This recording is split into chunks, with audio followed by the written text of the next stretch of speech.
poursuivons notre mise en lumière de l'entrepreneuriat au féminin. Et là, j'ai le plaisir d'être en compagnie de Valérie Barigandi, en charge d'un programme spécialement dédié aux femmes entrepreneurs au sein d'HEC. Bonsoir. Bonsoir. Alors, est-ce que vous pouvez nous dire un petit mot sur ce programme, vous présenter également? Donc effectivement, je suis en charge d'un programme qui s'appelle HEC Stand Up, qui est porté par le centre d'entrepreneuriat d'HEC, lui-même dépendant de la grande école. D'accord. Donc c'est un programme d'accompagnement des femmes à la création d'activités, donc des femmes issues de la diversité. D'accord. Avec un focus quand même important sur les quartiers politiques de la ville. Parce qu'en fait, on accompagne des femmes qui ont un projet à impact sociétal. D'accord. Alors, donc c'est des femmes qui sont en création d'entreprise ou c'est des femmes qui sont déjà installées dans leur activité? Comment est-ce que se passe cette sélection justement? Alors, il y a différents stades. Alors effectivement, il y en a qui sont déjà installés, mais ça on les recrute beaucoup plus tard. Sinon, pour entrer dans le programme, il suffit d'avoir une idée. Une idée quand même un peu développée et qu'on va aider tout au long du parcours à mettre en place. Donc, si vous voulez, je vous explique le programme. Le programme comporte 3 temps forts. Donc, une semaine de formation intensive qu'on appelle la semaine starter. Donc, effectivement, c'est par ce biais-là que nous recrutons des femmes. À peu près 20-25, on va dire. Donc, c'est une semaine intensive de formation composée d'ateliers reprenant les basiques de la création d'entreprise, du développement personnel et une initiation aux ateliers d'intelligence collective qu'on va mettre par la suite en place. D'accord. Et donc cette semaine de formation sert vraiment à valider l'intention entrepreneuriale des femmes. C'est pour ça que je vous disais tout à l'heure que ce qui compte, c'est vraiment le profil, la motivation. Et effectivement, le projet, mais on sait qu'une femme qui rentre dans le programme peut quand même changer de projet ou le faire évoluer. Et ce qui compte, c'est vraiment sa motivation et sa capacité à aller jusqu'au bout, parce que nous, on fait un investissement important. Et donc, on n'a pas envie que ça s'arrête en cours de route. Yes. Donc, est-ce que vous diriez que certaines femmes qui se présentent au programme avec une idée se rendent compte au bout d'un moment, au bout de la semaine starter, que finalement, elles ne sont pas forcément faites pour l'entrepreneuriat? Ou est-ce qu'il y a ce genre de ça peut arriver parce que la semaine, c'est vraiment une semaine intensive. Et ensuite, on poursuit par des rendez-vous individuels. Et puis après, il y a d'autres temps forts que je vais vous expliquer après. Et donc, au niveau du recrutement, on recrute sans condition de diplôme ni d'âge.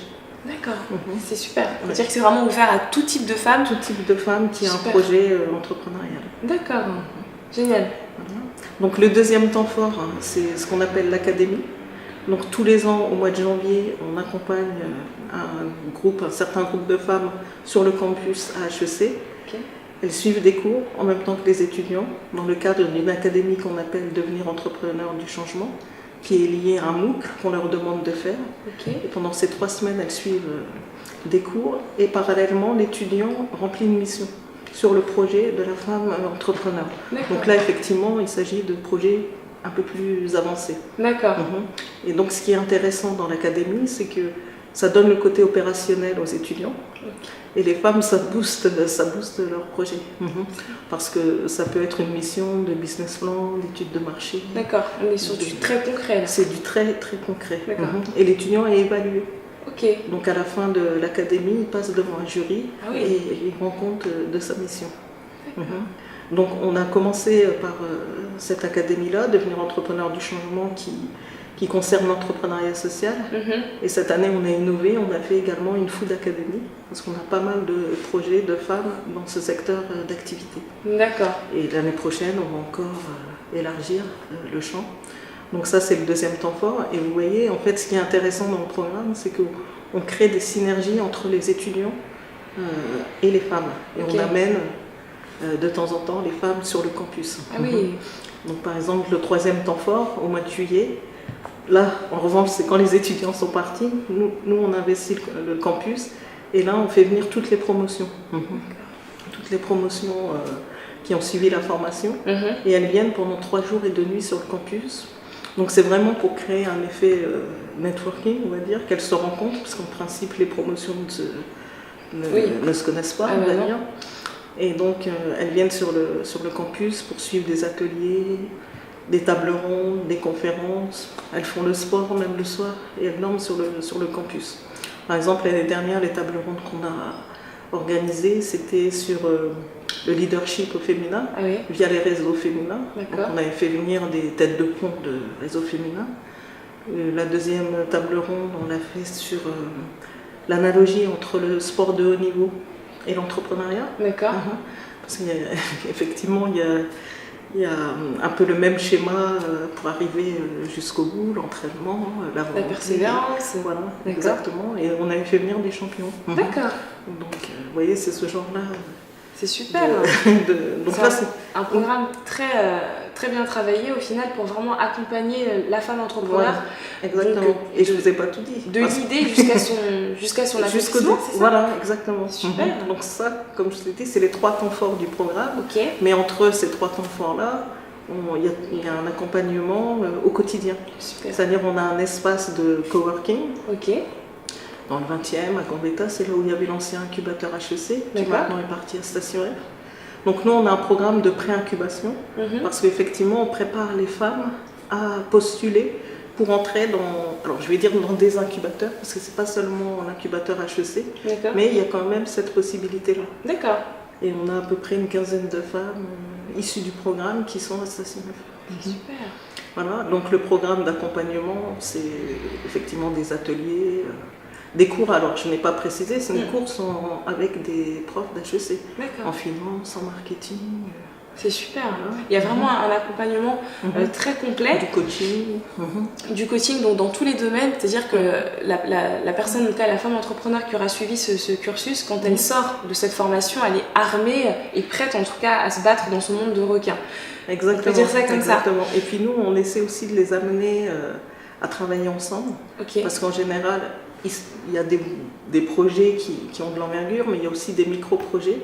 Et donc on essaie de les mettre vraiment en synergie pour qu'elles travaillent ensemble et donnent naissance à des vrais gros projets. D'accord. Donc on fait des ateliers d'intelligence collective et des ateliers par groupe thématique. D'accord, en fonction des domaines d'activité. En fonction des domaines d'activité, voilà. Super. Parce qu'ensemble, elles peuvent répondre à un appel d'offres, par exemple. Ou ensemble, elles peuvent, comment dirais-je, contacter le même fournisseur et avoir des tarifs intéressants. Ensemble, on est plus fort. Exactement. C'est super. Et, mais d'où est venue en fait l'idée de créer ce programme spécialement pour les femmes? Est-ce que quelque part on reconnaît qu'il y a une difficulté en plus quand on est femme entrepreneur? Alors effectivement, les femmes, moi je dirais qu'elles sont les plus dynamiques mais les moins aidées. D'accord. Et nous par exemple dans le programme, je vous ai dit qu'il y avait beaucoup de femmes issues de la diversité, notamment des quartiers prioritaires. Et il y a beaucoup de femmes qui travaillent dans l'informel. C'est-à-dire il y a beaucoup de femmes qui sont très actives, qui ont déjà leur activité, mais dans l'informel. Donc nous, on essaie justement de les repérer et de les accompagner pour qu'elles se légalisent, on va dire, et en même temps leur permettre de changer d'échelle. D'accord. Ok. Donc quelque part, voilà, l'idée, c'est vraiment d'accompagner ces femmes qui étaient moins aidées, et de leur moins donner, visibles, voilà, et de leur donner une chance de créer une vraie activité. Et quels sont quand du coup vous faites le point, il y a quand même un suivi quotidien, comme vous le disiez, des espaces de coworking, qu'est-ce qui ressort en termes de difficultés? Quelles sont les difficultés auxquelles elles sont confrontées? En tout cas, à votre niveau, qu'est-ce qui vous vient aux oreilles? Le premier frein, c'est l'autocensure. Souvent, elles ont peur. Voilà, il y a la peur, il y a le manque de financement aussi. Il y a beaucoup ça.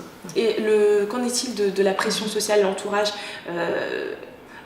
C'est vrai que c'est très tendance aujourd'hui d'être entrepreneur, d'être une femme entrepreneur, c'est très tendance, mais d'un point de vue peut-être d'un soutien, le soutien familial, l'entourage, est-ce qu'elles sont soutenues ces femmes? Est-ce qu'elles sont... Alors elles sont soutenues quand elles ont une famille autour d'elles, mais on a beaucoup de femmes aussi qui sont en situation monoparentale. D'accord. Donc c'est d'autant plus dur pour elles, et elles ont d'autant plus de mérite, parce qu'en fait elles se battent pour leurs enfants. Bien sûr. Elles veulent être un modèle, en général, c'est ça qui ressort. D'accord. Et nous on les aide à voir plus grand en fait, à oser et à voir plus grand. D'accord. Entreprendre à oser, c'est le slogan de l'école. Entreprendre et oser. Entreprendre et oser, à oser. D'accord, ok. Et du coup, donc vous disiez... je vous dis des bêtises. C'est apprendre à oser. On est tellement dans l'entrepreneuriat qu'on en est... Je dis entreprendre à oser, non, c'est apprendre à oser. Ah oui, c'est-à-dire ne pas avoir le frein, mais apprendre à... C'est le slogan de HEC. C'est super. Et en termes du profil, le profil des candidates, alors comme je vous ai dit, il y a tout type de profil. Tout type de femmes, tout type d'âge. Tout type d'âge, puisque comme je vous dis, c'est la diversité. Donc on a des seniors. À partir de 40-45 ans, vous êtes senior. Donc il y a pas mal de femmes qui sont en reconversion. Et c'est bien c'est récent, puisque je vous ai dit au départ, c'était plus des femmes issues des quartiers politiques de la ville. Et en fait, ça amène de la mixité. Et ça dynamise justement le groupe.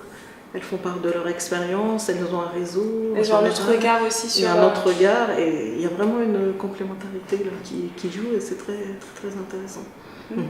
Donc au niveau des profils, on a tout type d'âge, tout type d'origine. Donc comme je vous ai dit, des femmes en situation monoparentale aussi. Des femmes qui ont fait des études, même des grandes écoles, Bac plus 5 aussi, et des femmes qui ne sont pas allées loin dans leur cursus scolaire. Mais on a quand même par exemple une femme qui est à l'incubateur, à Station F, qui a un bac pro. D'accord. Et elle se retrouve avec des étudiants HEC. Parce qu'à l'origine, l'incubateur HEC n'était réservé qu'aux diplômés d'HEC. Voilà. Et nous, on a créé effectivement cette passerelle-là pour leur permettre de postuler et d'entrer. Alors, c'est pas non plus tout le monde, mais c'est une possibilité. Mais c'est possible en fait. Et cette année, on va encore aller plus loin puisqu'on va ouvrir des certificats et diplômes, par exemple HEC Entrepreneur, aux femmes issues du programme. D'accord, ok. Donc, je vous dis vraiment, l'idée c'est de créer des connexions et des synergies entre les étudiants et d'apporter les ressources académiques et pédagogiques d'HEC à ces femmes. Alors justement, en parlant de synergie, très prochainement, donc, l'Organisation internationale de la francophonie lance une plateforme un petit peu à l'image de ce que vous proposez, c'est-à-dire avec un accompagnement, un échange de compétences, un échange d'expériences entre femmes entrepreneurs, une initiative finalement qui commence à prendre de l'engouement et qui se répand de plus en plus. Qu'est-ce que vous en pensez? Ah non, mais c'est très intéressant, comme vous avez dit, ça va dans le sens de ce qu'on met en place. Et moi, comme je dis, en général, quand je rencontre des acteurs locaux ou des personnes qui sont dans le même domaine d'accompagnement ou de la création d'activités, je dis on est complémentaires. On n'est pas là pour faire chacun les choses de notre côté, mais l'objectif, c'est d'amener ces femmes à aller jusqu'au bout et de créer leur activité. Et on amène des choses qui sont complémentaires. Nous, on amène la grande école, les ressources pédagogiques, on amène le réseau HEC, on amène la possibilité de postuler à l'incubateur.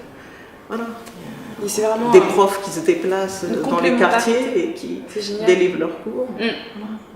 Il y a une vraie complémentarité dans l'idée d'accompagner les femmes dans leur projet d'entrepreneuriat et c'est juste génial. Encore félicitations pour ce projet qui aide énormément de femmes. On en a beaucoup parlé du projet. On a beaucoup parlé de ce que vous faites, de votre travail, donc il y a de réelles répercussions et c'est vraiment une valeur ajoutée dans le parcours entrepreneurial des femmes. Un petit mot peut-être pour les personnes qui nous regardent, qu'est-ce que vous leur diriez si vous pouviez peut-être donner un conseil juste avant de se quitter, ce serait quoi? Un conseil aux gens qui nous regardent, venez nous voir. D'accord. Notamment au mois de juillet, quand on fait le grand Barnum, on va dire, sur le campus. Il est ouvert, venez nous voir et venez voir ce qu'on fait et si ça vous intéresse, venez participer aussi parce que ce que je ne vous ai pas dit c'est qu'on fait aussi du mécénat de compétences, donc les bonnes volontés peuvent venir aussi donner un coup de main. C'est super. Ce que je dirais. Tout le monde est le bienvenu, tout le monde est la bienvenue en tout cas si vous voulez mesdames. Et l'entrepreneuriat au féminin aujourd'hui n'a plus aucune barrière, n'a plus aucun frein. De beaux programmes tels que celui proposé par Valérie sont disponibles, donc surtout n'hésitez pas. On se donne rendez-vous donc éventuellement le 8 mars pour l'événement organisé par l'Organisation internationale de la francophonie qui mettra en avant cette plateforme à l'image et bien sûr en complémentarité de votre travail. Merci beaucoup pour ce temps et ces magnifiques conseils et précieux que vous nous avez donnés quant à je vous remercie aussi de m'avoir accueilli parce qu'effectivement, ça donne de la visibilité au programme. Vous dites que vous en avez entendu parler. Oui. Ça me fait plaisir parce qu'en principe, quand je rencontre les partenaires ou futurs partenaires me disent « Ah, c'est très bien ce que vous faites, mais… » On ne connaît pas, on n'en a pas entendu parler. Voilà. Donc l'idée d'en parler encore plus, c'est vraiment la prochaine étape pour… Voilà, nous c'est ce qu'on a choisi de faire maintenant, d'être plus dans la recherche de visibilité et communiquer. D'accord. En tout cas, parce qu'effectivement, pour qu'il y ait de plus en plus de femmes, il faut qu'elles le sachent, voilà. qu'elles soient informées. Merci beaucoup Valérie, puis nous on se retrouve très bientôt. À plus tard. Merci.